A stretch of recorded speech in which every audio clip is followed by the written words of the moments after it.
Menurut gue bisnis impor itu karena gue mengalaminya, gue menjalaninya, gue profesional di bidang ini, gue juga dapetin 100 juta pertama gue 6 tahun lalu dari bisnis impor, dari mulai jualin barang impor.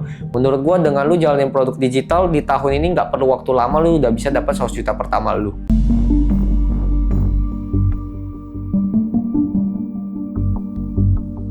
Kenapa gue kasih tahu lu mulai dari bisnis impor? Kenapa ini jadi salah satu yang paling mudah? Karena gue juga mulainya dari jualan barang impor. Mulai dari resell barang impor sampai gue bisa impor sendiri, dan sekarang gue bisa punya perusahaan jasa impor gue sendiri. Gue bisa bantu orang banyak buat impor, dan ya memang gue akui ini spesialisasi gue. Dan menurut gue ini sampai berapa puluh tahun ke depan juga ini akan menjadi salah satu industri yang bisa bikin lu kaya. Karena gue pun udah sering banget bantu orang dari yang impornya masih kecil-kecil sampai sekarang udah jadi besar sekali. Itu gue udah lihat sangat-sangat banyak, dan lu memang nggak perlu sangat-sangat pintar. Lu cuma perlu kerja keras dan lu cuma perlu sabar aja.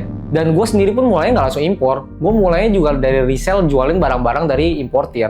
Setelah jualin barang-barang dari importir, udah laku, udah rame, baru gue mulai impor sendiri. Dan lagi, marketnya itu tuh sangat-sangat terus berkembang. Lu lihat sampai 10 tahun ke depan juga pasti akan makin banyak orang kaya baru dari jualan barang impor. Salah satu contohnya, misalnya lu lihat, kalau misalnya lu tinggal daerah Jakarta Utara, Jakarta Barat, lu pasti sudah banyak lihat kenapa banyak orang-orang Cina datang ke Indonesia buat jualan langsung, jualan online di Indonesia.